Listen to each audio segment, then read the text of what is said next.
Λοιπόν, κύριε Βλάχο, καλημέρα σας. Ο κύριος Απόστολος Βλάχος. Καλημέρα σας. Καλημέρα. Θα μας υπενθυμίσετε παρακαλώ τον τίτλο του κόμματος?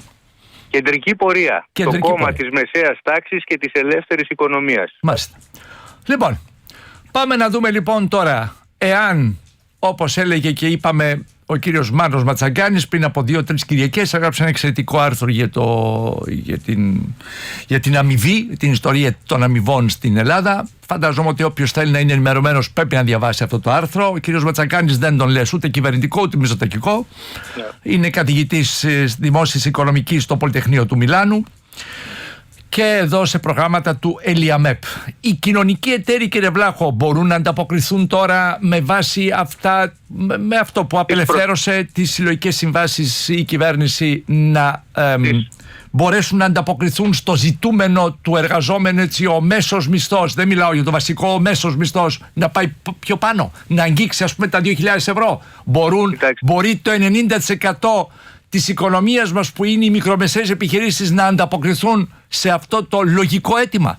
Ακούστε, τις προθέσεις όπως είδατε και στη συνάντηση τις έχουν όλοι. Ναι.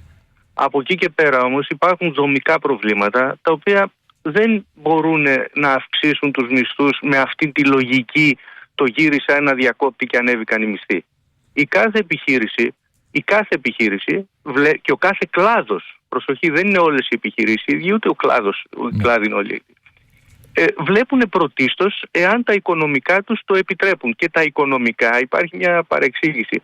Τα κέρδη, κύριε Πορτοσάλτε, πρέπει να τα δεις και σε ένα βάθος χρόνου, το αν σε φτάνουν να αντιμετωπίσεις τον ανταγωνισμό που έρχεται ή την δυσκολία που έρχεται. Σε 2 χρόνια η οικονομία δεν θα έχει την ανάπτυξη που έχει σήμερα, που ούτως ή άλλως είναι πάρα πολύ μικρή. Ναι.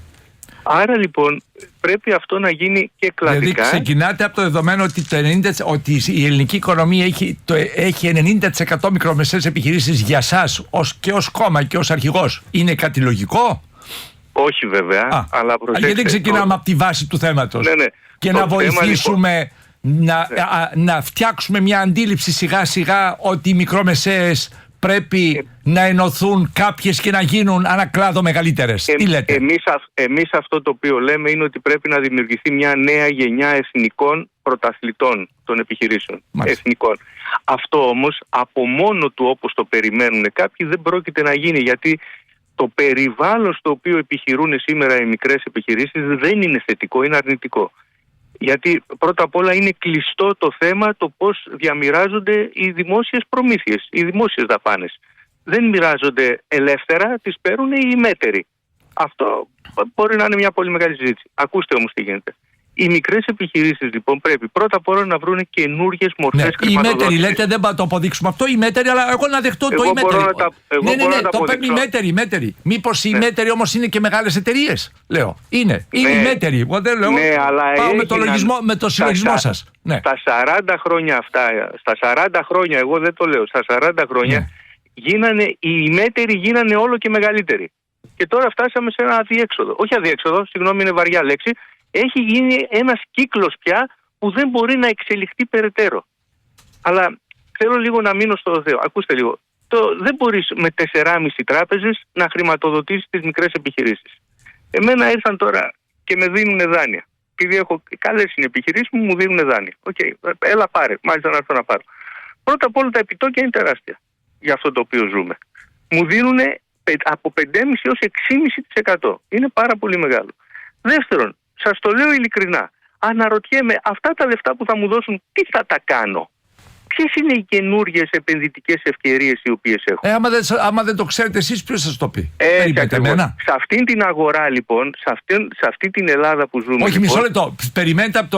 Περιμένετε από το Μητσοτάκη να σας πει που θα επενδύσετε?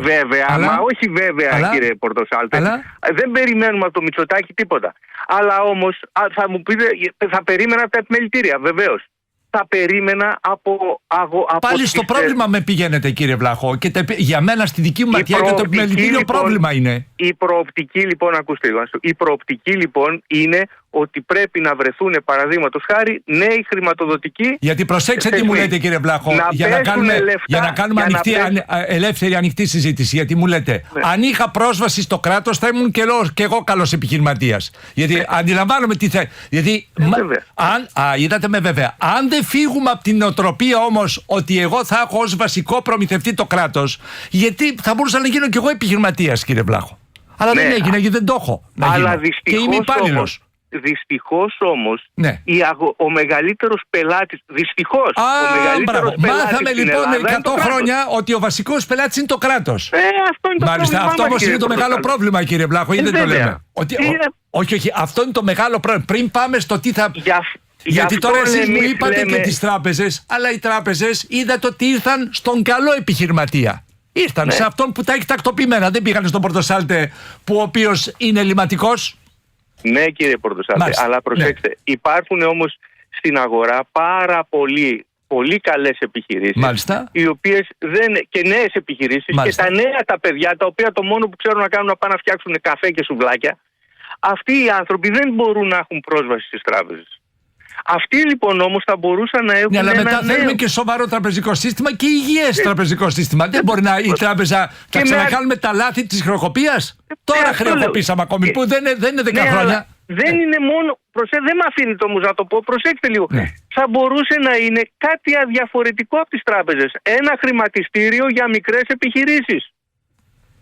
Να έρθω εγώ να επενδύσω σε ένα καφέ, να βάλω να αγοράσω μετοχές ενός καφέ, δηλαδή αυτό μου ζητάτε? Μισό λεπτό, οι μικρές επιχειρήσεις. Εγώ θα έρθω ως επενδυτής, ο απλός πολίτης, να βάλω τις οικονομίες μου. Πού, στο καφέ? Μικρές επιχειρήσεις, ας πω. Μικρές επιχειρήσεις λοιπόν είναι μικρές βιοτεχνίες, οι οποίες παράγουν εξαρτήματα. Τα οποία εξαρτήματα αυτά. Ξέρουμε.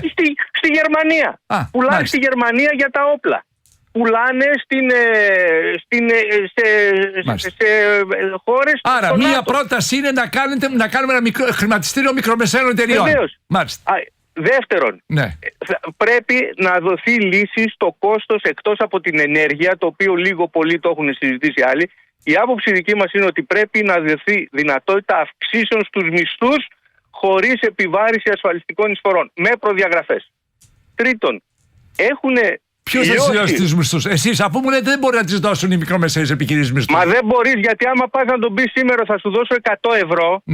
Αυτά τα 100 ευρώ μπαίνουν στην σύμβαση και τα 100 για 12μηνη βάση σου στοιχίζουν 170. Άρα τα βγάλουμε έξω από τη σύμβαση. Και το τρίτο, για να κλείσουμε. Λοιπόν, έλεγα λοιπόν για το θέμα της ενέργειας. Ότι θα πρέπει και εκεί πέρα, ειδικά τις μεγάλες τις μεταφορικές, τα 40 τόνα και όλα αυτά τα φορτηγά, θα πρέπει και εκεί να υπάρχει μια μείωση του κόστους όσον αφορά τα πετρέλαια.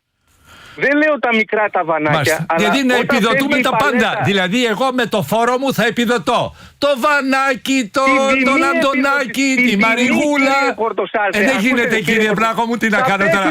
Να γίνω κι εγώ γιατί έγινα υπάλληλος τότε και δεν με επιχορηγεί ο Απόστολος Βλάχος να ανοίξω κι εγώ τον καφέ μου? Καλημέρα σας, κύριε Βλάχο. Καλημέρα σας. Την άλλη φορά. Συνεχίζουμε. Θα πέσει η τιμή, εντάξει, και θα είστε όλοι αφεντικά και θα είμαστε εμείς η υπαλληλία. Καλημέρα σας, κύριε Βλάχο μου, να είστε καλά.